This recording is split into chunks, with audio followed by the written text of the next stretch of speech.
Good morning, wrestling fans. Today is Sunday, March 10th, 2024. Lance Brock here on this Sunday morning episode of Good Morning, wrestling fans. Another kind of windy day here in Taylor, Michigan. The temperature dropped again a little bit. I don't know the weather here. Don't know what it wants to be like. It gets warm for a little bit and then it cools down again. On this Sunday morning episode, hope everybody is having a great Sunday morning so far. But gonna talk about last night's AEW Saturday Collision. Unfortunately, I apologize, I was lazy. Once again, no new episode of 360 Wrestling Fanatic last night. But last night's Collision was taped Thursday night at the Gas South Arena in Atlanta, Georgia. Actually, I think it's in Duluth, but they just say Atlanta, kind of like here in Michigan when there's been shows at the Palace of Auburn Hills like that, they just say Detroit anyway. And our commentators for the evening were Tony Schiavone and Nigel McGuinness, which of course the reports came out earlier in the week or a couple days before maybe that Kevin Kelly has been fired from AEW due to a Twitter rant. And so apparently just going to be a two-man team on Collision as of right now, which nothing against Kevin Kelly at all, but I do like the team of Tony Schiavone and Nigel McGuinness. And I have said on the podcast before quite a few times, as far as commentary goes, I kind of am more of a fan of the two-man team. And I feel if you're going to have a three-man commentary team for a wrestling show, that you have to have the right guys sitting there at the desk. Because sometimes if all three of them have good chemistry, that's great. But sometimes three of them don't really mesh and it doesn't really work.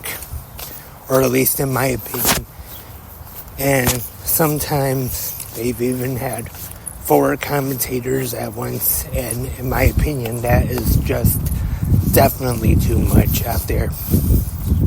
But 3 I don't really mind too much, but I would say if it was up to me I would have a 2-man commentary team. And of course you can have a guest commentator during the match, or if you have one of the managers or someone who's related to the angle come down at ringside and do some guest commentary. Of course, that's fine, as long as it's not the whole show. And last night on Collision, we started things off with the American Dragon, Bryan Danielson, taking on Shane Taylor. I thought this was a really good match here. I've said it before, I'll say it again. Bryan Danielson is one of those guys that can have a good match with just about anybody. I know this is an old saying, but I bet you could put Bryan Danielson in the ring with a broom and he'd get that broom over. Make that broom look like a top superstar. That's just how great Bryan Danielson is. And Danielson gets the win over Shane Taylor. And then after the match, we see the aerial assassin Will Ospreay make his way down to the ring and cuts a very good promo. Ospreay just making his official debut in AEW other than being at Forbidden Door. He's just coming in, but he has been great already. Obviously, Will Ospreay, you know he's going to be great in the ring. That is automatic. You know that's going to happen. But he's also great on the mic as well. Good talker is Will Ospreay. Definitely looking forward to that match. Danielson and Ospreay again. And we had a trios match.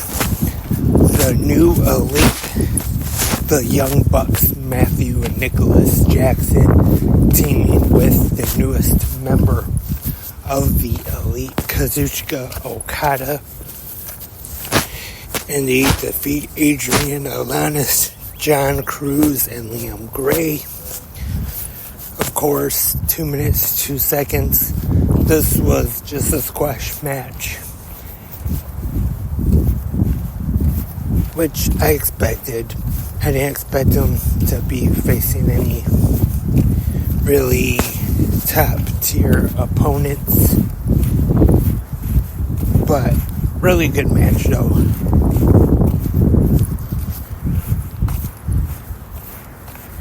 And I'm going to be surprised if we do eventually see them maybe challenge for the Trios Championships. And Nick Wayne was in action defeating Adam Priest. Then after the match, we see the Rated R Superstar Adam Copeland show something to Christian Cage in like a briefcase, and then he demands that he accepts his challenge for in Toronto, the I Quit match. And Chris Jericho defeated Teton Lionheart, Chris Jericho, I should say.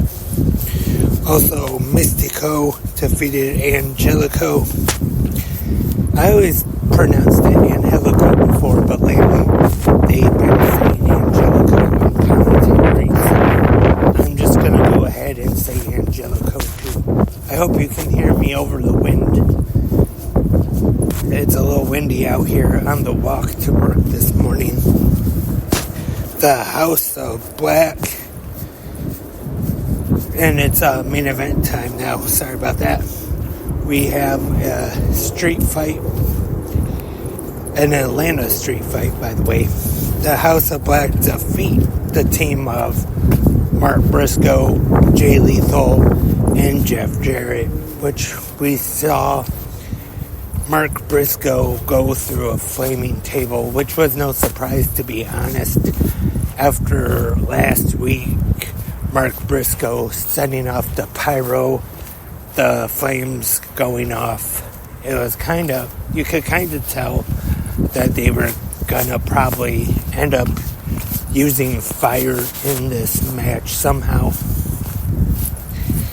So, no real surprise there.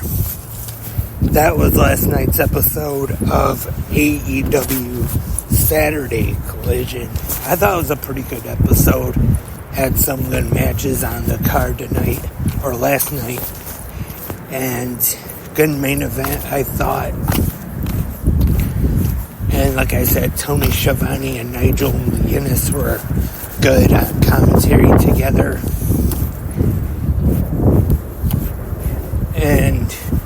tonight we have WWE Rivals and